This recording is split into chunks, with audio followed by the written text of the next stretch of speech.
السلام عليكم ورحمة الله وبركاته. وحنا هاي دكتور محمد حسين آدن اسمها إستال كجود قبل كمدوك أنا إستال وحبرشة تيجينج هوسبيتالا ودكتورين وحمال ما كان حنون كاستثمار كها أي نقولنا قريب كاهين قبل كان إستال كيو حصام رأي رنتي وقت عاد وعادك وقت جاس وكبر وضي أسبوع قدامي بشي فبراير إلى أي دوادقي بشي ماي وحنوي من حنا عاد وفربضان challengeyaal badan baana haysta dad badan baa meeshan ku geeriyooday waxaan aaminsanahay arrimaha iyaga ah annagu ilaahay la kaashanayna hadii wixii saxda aan wada sameeyno inaynu wax ka qaban karno waxa weeye waa fariintii ahayd inuu qofku si joogto ah u faraxasho inuu maaskiga xirto inuu hadduu muxuu ahaa ilaaliyo kala fogaanshihii oo si tagina meelaha dadku ku badan yihiin haday laga maarmaan aysan ahayn markay laga maarmaan tahayna qofku waa inuu ilaaliyo maaskii wixiisa u xiran yihiin waxaan ka rabaa qofka hadduu dareemo qufacayo ama uu hindhisayo inuu dadka intiisa kale ku fidin wuxuu fidinaya fasoodsigiisa ku qabto hadduu markaa haysan ay ku soo kadiisana uu suxulkiisa ku qabto hindhisada iyo qufacii waxaan ka rabaa inaynu gurigeena joogno markaynu dareeno xanuun joojooca oo xataa reerkeena iyo reerka iyo caruurta qofku isaga sameeyo karantiin soo qol gaar tagaya oo la tashadana bahda caafimaadka xanuunku qofku markuu ku dhaco dadka si kala duwan buu qabanaya dhalinyarada runtii waxa weyn oo calaamadaha kama muujiyo wixii 40 ka yar waxaan ognahay hadda saan aragnay weefkii aan soo maray oo labada ahaa يعني dadka dhalinyarada wax shida ama wax geeriya kuma aan arag aan ahayn juujuuci xanuunkan waxa u nugul dadka daadooda ka weynta 60 sano oo xanuunada kala qaba sida dhikarka neefta wadna xanuunka sonkorta iyo wixii la mid ah dadka noocaas markay taxadar gaarayay u baahan yihiin inay sameeyno oo ay ilaaliyaan ay bulshada inteeda kale ay ka ilaaliyaan xanuunka hadii way qaadaan ay istakhtarkooda iyo istaarka la tashadaan waxaan idin la wadaagaynaa fariintan muhiimka ka ah fadlan warka ku tiri ku teenta oo suuqa ku jira oo ay kamid tahay tusaale ahaan talaalka inaan la qaadan aynu warkaas ka baxno aynu dhageysano qofka aqoonta u ah oo khabiirka u ah arrintan hortaalo oo arrin caafimaad marka wax ka dhageystaan wayna ahaataa bahda caafimaadka iyo taladeedii siiyaan si joogto ah waxa iyaduna muhiim inoo ah inaynu xanuunka kan dawo ma leh xanuunkan wuxuu leeyahay kahortag iyo calaamadihi tilaabooyinka aan sheegaynay oo ahayd farxalku ka mid ah oo maasku ka mid ah iyo kuwii la mid ah oo maalin kasta aad ka maqashaan fariimaha muxuu ahaa telefoonka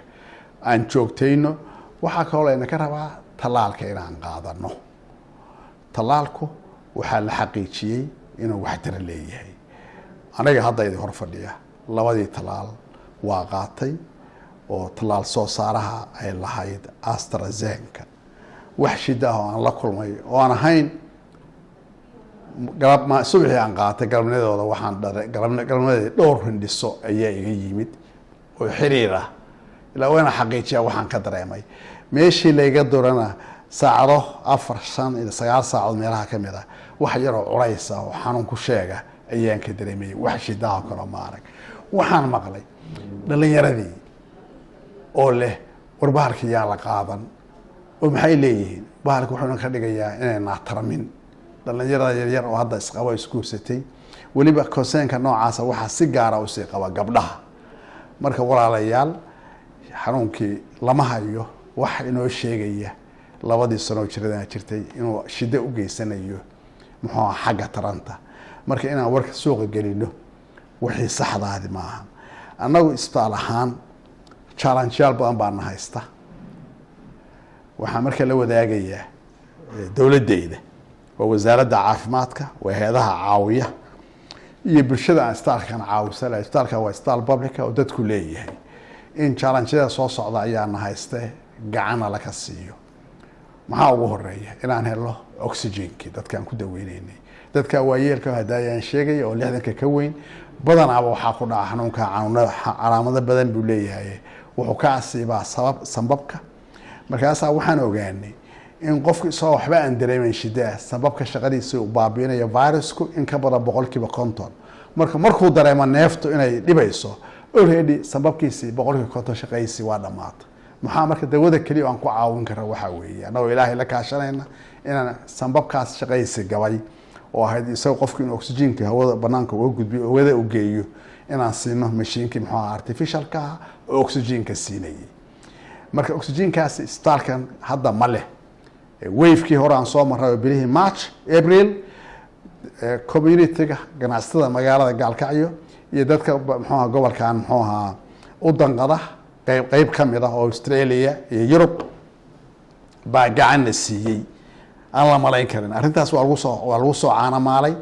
warshad baa mar noo kacday iyadana si fiican bay noogu socon weeday. marka xooggu wuxuu ka imaanayay inaan ka soo keenno oxygen-ka Hargeysa.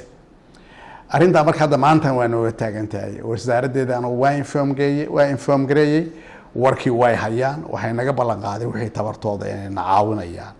marka dadweynahana dhageysanaya gobolka Mudug magaalada Gaalkacyo ganacsatadii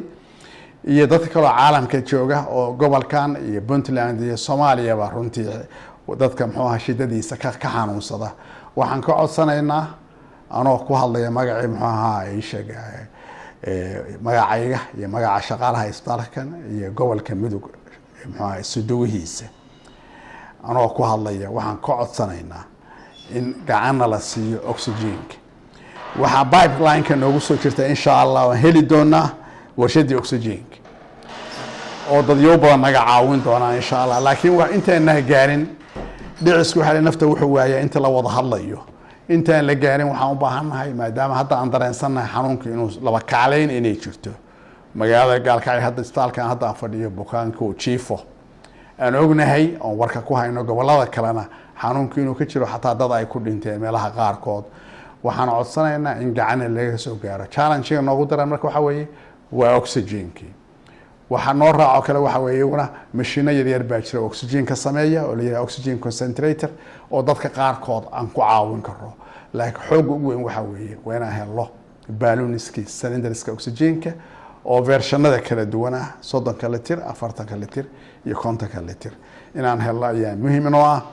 dadaalkaas wuxuu ku imaan karaa oo kaliya waxa weeye waa wada jirkeena. xanuunkan waan ka adkaan karaa haddaynu iskaashano haddaynu ismaqallo haddaynu qaadano fariintii saxda ahayd oo ka timid qofka garashada u leh mawduuca laga hadlayo oo ah mid caafimaad. aad iyo aad u mahadsantihiin.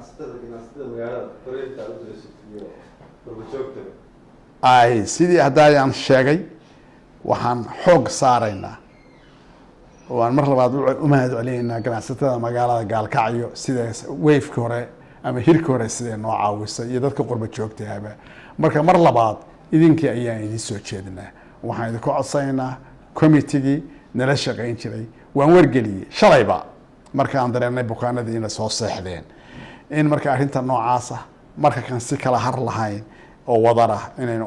u wada abaaro waxaan shaki lahayn haddaynu iskaashano xanuunkaas waxaynu yaraynaynaa shidadu inoo geysanayay. aad iyo aad u mahadsantihiin.